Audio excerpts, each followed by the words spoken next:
پتہ نہیں کہاں سے فتوے بنا کے لاتے ہو. کون کہتا ہے کہ مسلمانوں کی اجتماعیت کو توڑنا ثواب کا کام ہے؟ اب عید والے دن بھی اسلام کو دھکا لگانا شروع کر دیا.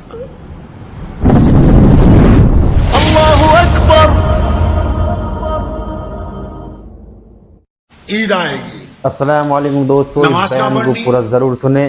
یہ پنجاب کے شاہی امام کا بیان ہے. پورے ملک میں کہاں نماز ان کے متعلق سے بیان ہے، تو اس بیان کو کچھ شہروں میں عیدگاہ ہے نہیں. ویڈیو کو شیئر ضرور کریں. تو چلیے سنتے ہیں اس بیان کو. پورے ملک کے جن شہروں میں عیدگاہیں ہیں وہاں مسلمانوں کیا کام شروع کر لیا؟ اب خدا کے لیے اپنی عزت اپنے ہاتھوں نہ خراب کرو. جو بندہ نشہ کرتا ہے نا کوئی، وہ سوچتا ہے پتہ نہیں اس میں فلاں فلاں کا کسی کا نقصان نہیں ہونا، اسی کا ہونا ہے. کوئی آدمی اگر کوئی منشیات کی چیز کھاتا پیتا ہو، نقصان کس کا ہے جی؟ اسی کا ہے، دوسرے کا ہے نہیں. جمعہ کیوں بنایا؟ عید کیوں بنائی؟ نمازوں میں باجماعت ادائیگی کے لیے کیوں کہا؟ امام کو آگے کیوں کھڑا کیا؟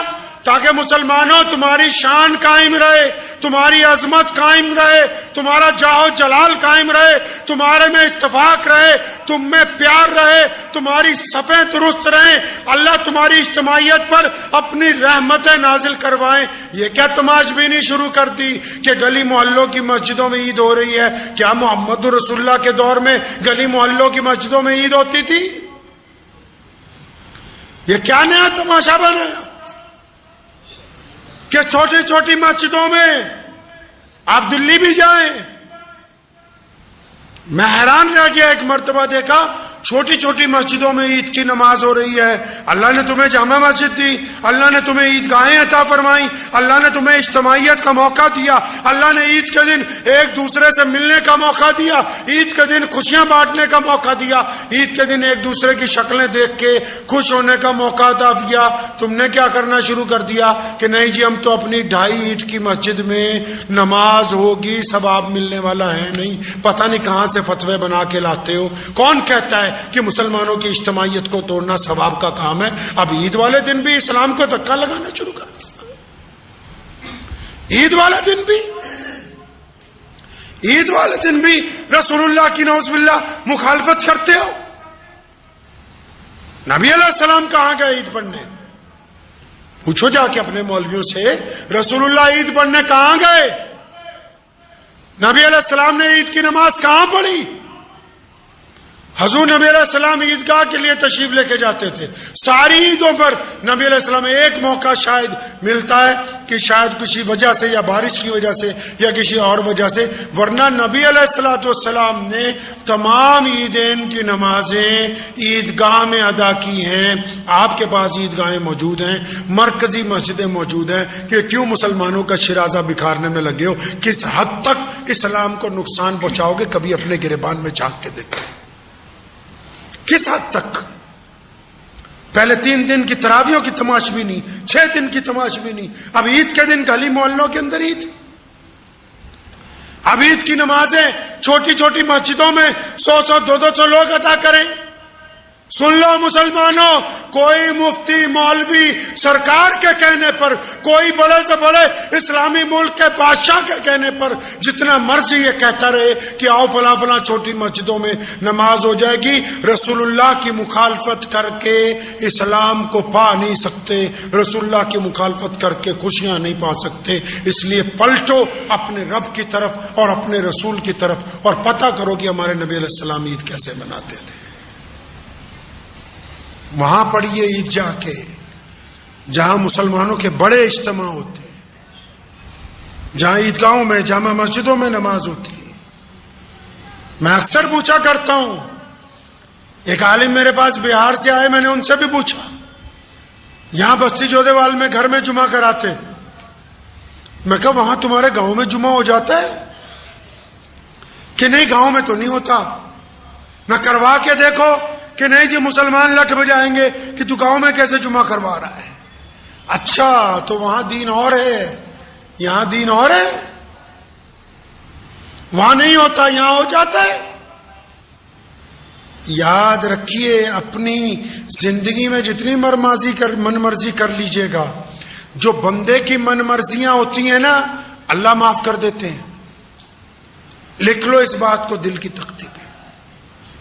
جو ہماری ذاتی من مرضیاں ہوتی ہیں نا، پھر چاہے ان میں چوری ہو، ڈاکہ ہو، بے ایمانی ہو، جو مرضی گناہ ہو، یہ ساری من مرضیاں اللہ کے آگے جب بندہ روتا ہے نا تو معاف ہو جاتی ہیں. لیکن جو دین کے اندر گنڈا گردی کرنا چاہتا ہے، جو دین میں من مرضی کرنا چاہے، کیونکہ یہ دین ہمارا نہیں ہے، اس کے مالک محمد الرسول اللہ ہیں، ہم اس کے چوکیدار ہیں.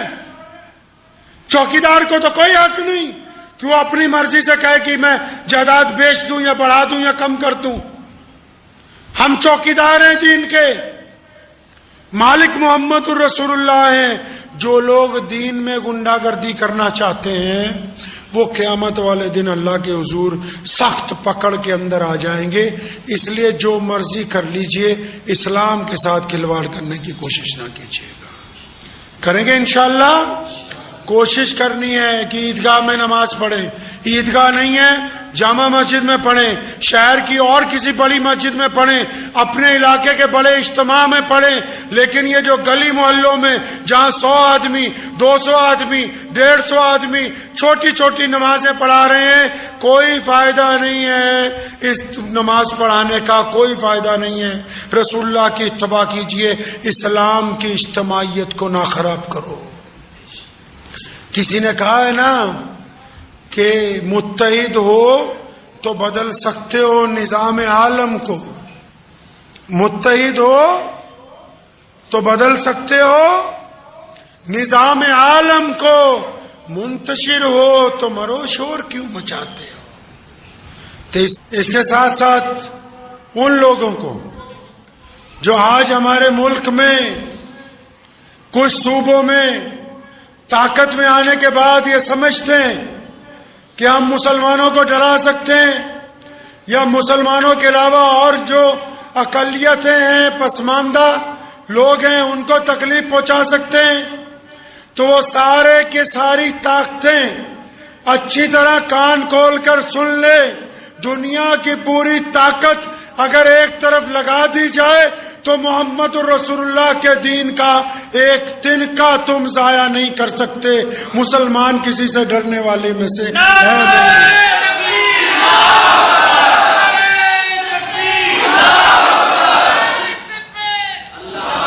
قربانی دینا اسلام کی فطرت میں شامل ہے اور ہماری تاریخ یہ بتاتی. اسلام جب شروع ہوا محمد رسول اللہ اکیلے تھے، ابو جہل ہزاروں میں تھے، اور پھر اسلام آگے بڑھتا رہا. ابو جہل کے ساتھ ساری دنیا کے بادشاہ لگ گئے، لیکن آج اسلام پوری دنیا کا سب سے بڑا مذہب ہے. جلنے والے جل جائیں گے لیکن محمد رسول اللہ کا دین رکنے والا ہے نہیں.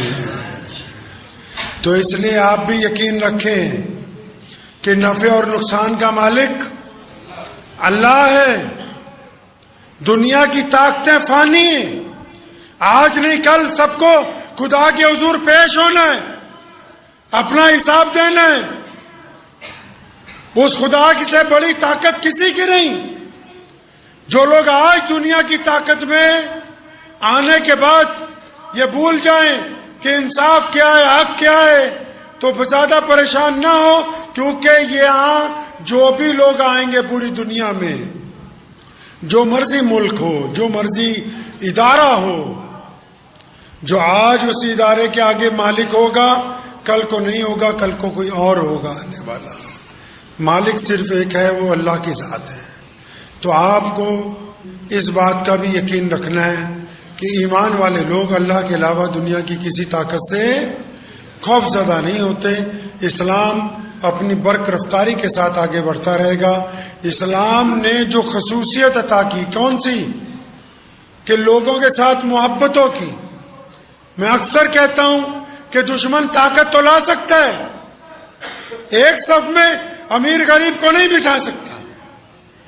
پوری دنیا کے بادشاہ اسلام کے خلاف بول سکتے ہیں لیکن ایک تھالی میں کسی غریب کے ساتھ کھانا نہیں کھا سکتے. یہ محمد رسول اللہ کا دین ہے.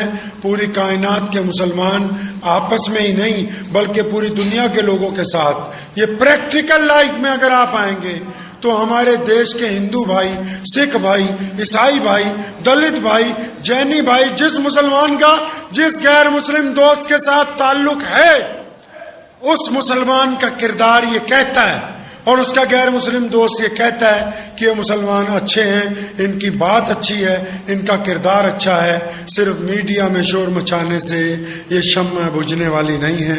دعا کیجئے کہ اللہ تعالیٰ مجھے اور آپ سب کو اس کے اوپر عمل کی توفیق عطا فرمائے. وآخر دعوانا الحمدللہ رب العالمین.